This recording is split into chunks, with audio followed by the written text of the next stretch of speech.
romance novel. Never? And she said, just trust me, read it. So I read it, and by the end of the book, I couldn't even read the text on the page because I was crying so much. My wife was in bed next to me, and Hey guys, this one should be relatively short since it's only about a 4-page letter and then I have to get back to work. If you don't remember, on Friday, Blake filed her 10th sanctions motion, which came after that expert deposition. There was a random hearing on Monday for an ongoing deposition, which turned out to be one of the experts, and the deposition had been postponed due to an illness. There was some sort of dispute, and Blake filed for sanctions again over the issues that arose during the deposition. Even though the motion was related to the expert deposition, she attached letters from months ago regarding her deposition that had nothing to do with the issue at hand, as well as parts of Jamie Heath's deposition transcript, which, in my opinion, didn't make them look very good.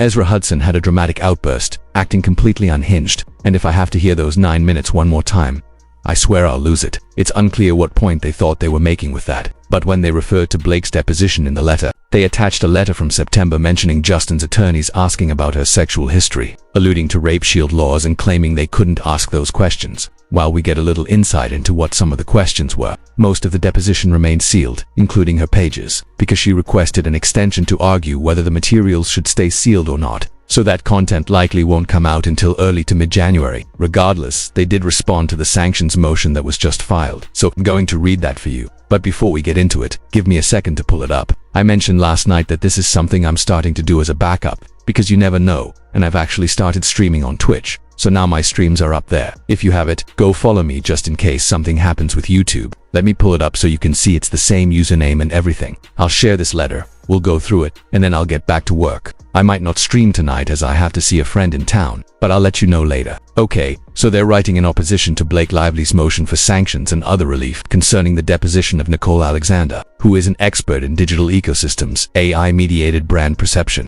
and online reputation measurement. She was designated by the Wayfair parties to rebut certain expert reports regarding whether the social media activity about Blake Lively from August 2024 through February 2025 was caused by a coordinated negative manipulation campaign, as Lively alleges, or was simply the result of organic public engagement and entertainment industry media cycles. On December 15th, Miss Alexander was deposed for 7 hours by Miss Lively's counsel, Melinsky-Oginski. I'm not sure regarding her expertise in her report. Under the Federal Rules of Civil Procedure, objections during a deposition must be stated concisely, in a non-argumentative and non-suggestive manner, and under Rule 30d-2, courts can impose sanctions for conduct that impedes, delays, or frustrates a fair examination of the deponent. Miss Lively submitted only 35 pages of Miss Alexander's deposition transcript, roughly 10% of the total, presumably to create a false narrative. But here they submit the full transcript so the court can see that the deposition was not impeded, delayed, or frustrated. Reviewing it shows that the Wayfair party's counsel objected concisely and appropriately to certain questions, did not use speaking objections, and allowed Miss Alexander to answer every question except for one topic, which is addressed below. They attach the full transcript, so let me show you that here. We're not going to go over all of this right now because the full document is a massive 188 pages, and with multiple pages printed per sheet, that would make it far too time-consuming to go through at the moment, especially since I also need to get back to work. I plan to review it later in detail, highlight key points, and perhaps take a closer look on Friday when I have more time, since Thursday is expected to be extremely busy and tomorrow's schedule is uncertain. Within the footnotes, the document addresses the issue surrounding Blake Lively's sexual history, which she had complained about as being improperly questioned. Importantly, as we already know, this topic did not arise at all during the expert deposition, which indicates that its inclusion seems to have been primarily for press attention rather than any substantive legal relevance. It's worth noting that motions like this are often filed late on Fridays so that media outlets such as TMZ, Page 6, and others can pick them up over the weekend, leaving the opposing party little to no opportunity to respond before headlines circulate. The footnote explicitly clarifies that Miss Alexander's deposition, which is the focus of this motion, that had absolutely nothing to do with Blake's sexual or romantic history. Nevertheless,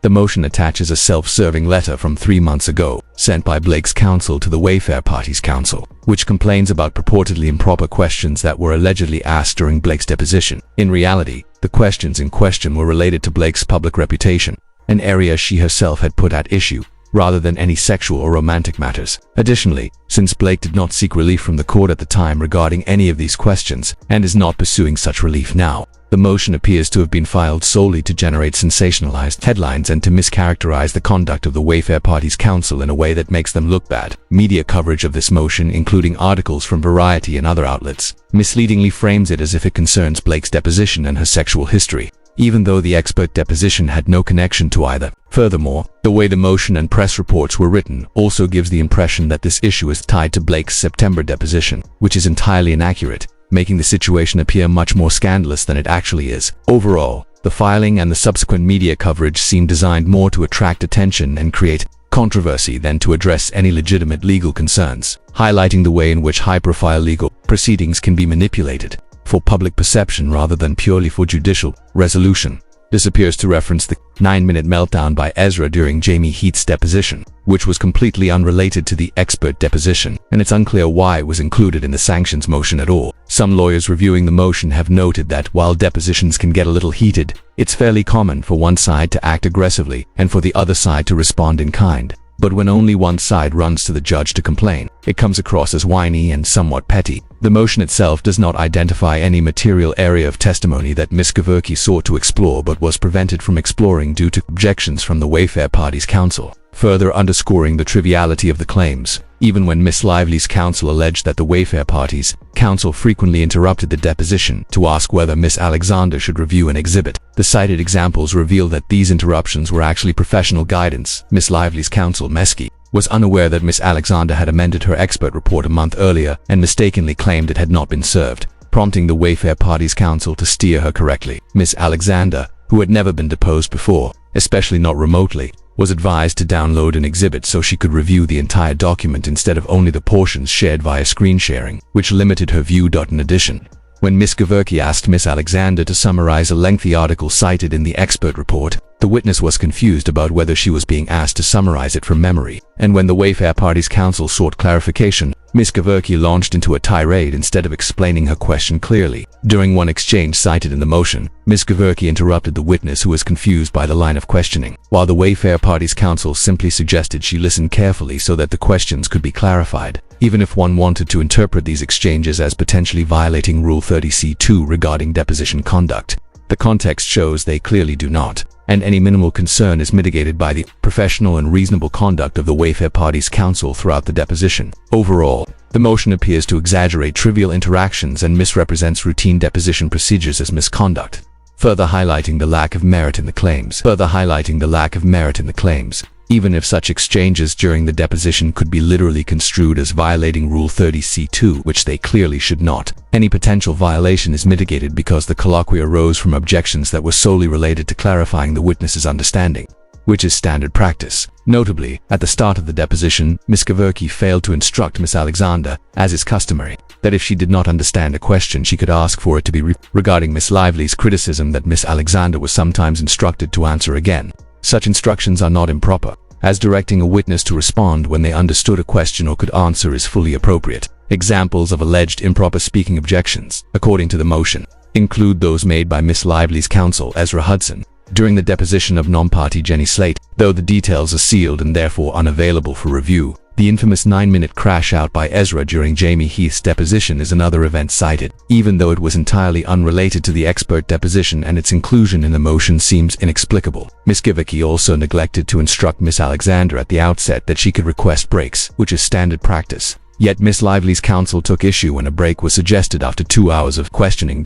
When the break was eventually requested by Ms. Alexander's counsel, Ms. Kevorkian continued questioning and improperly attempted to refuse the break under the pretext of a pending question, which was later disproven when the stenographer confirmed that no question was actually pending. Overall, the deposition of Ms. Alexander proceeded smoothly, particularly after the party's counsel conferred with the court during a break, and Ms. Lively's motion failed to demonstrate that the deposition was substantively impeded, delayed, or frustrated. The only instance in which Ms. Alexander was instructed not to answer involved privileged work product and questions concerning conversations with separate counsel, whose identity she could not recall. In response to these instructions, Ms. Kevorkian improperly attempted to debate counsel about the instruction during the deposition, in violation of Rule 4 of the court's individual practices for civil cases. Furthermore, Ms. Lively's counsel failed to meet and confer either during the deposition or in a break regarding the propriety of these objections, underscoring the lack of merit in the motion and highlighting how the sanctions request exaggerates routine procedural matters into a purported controversy.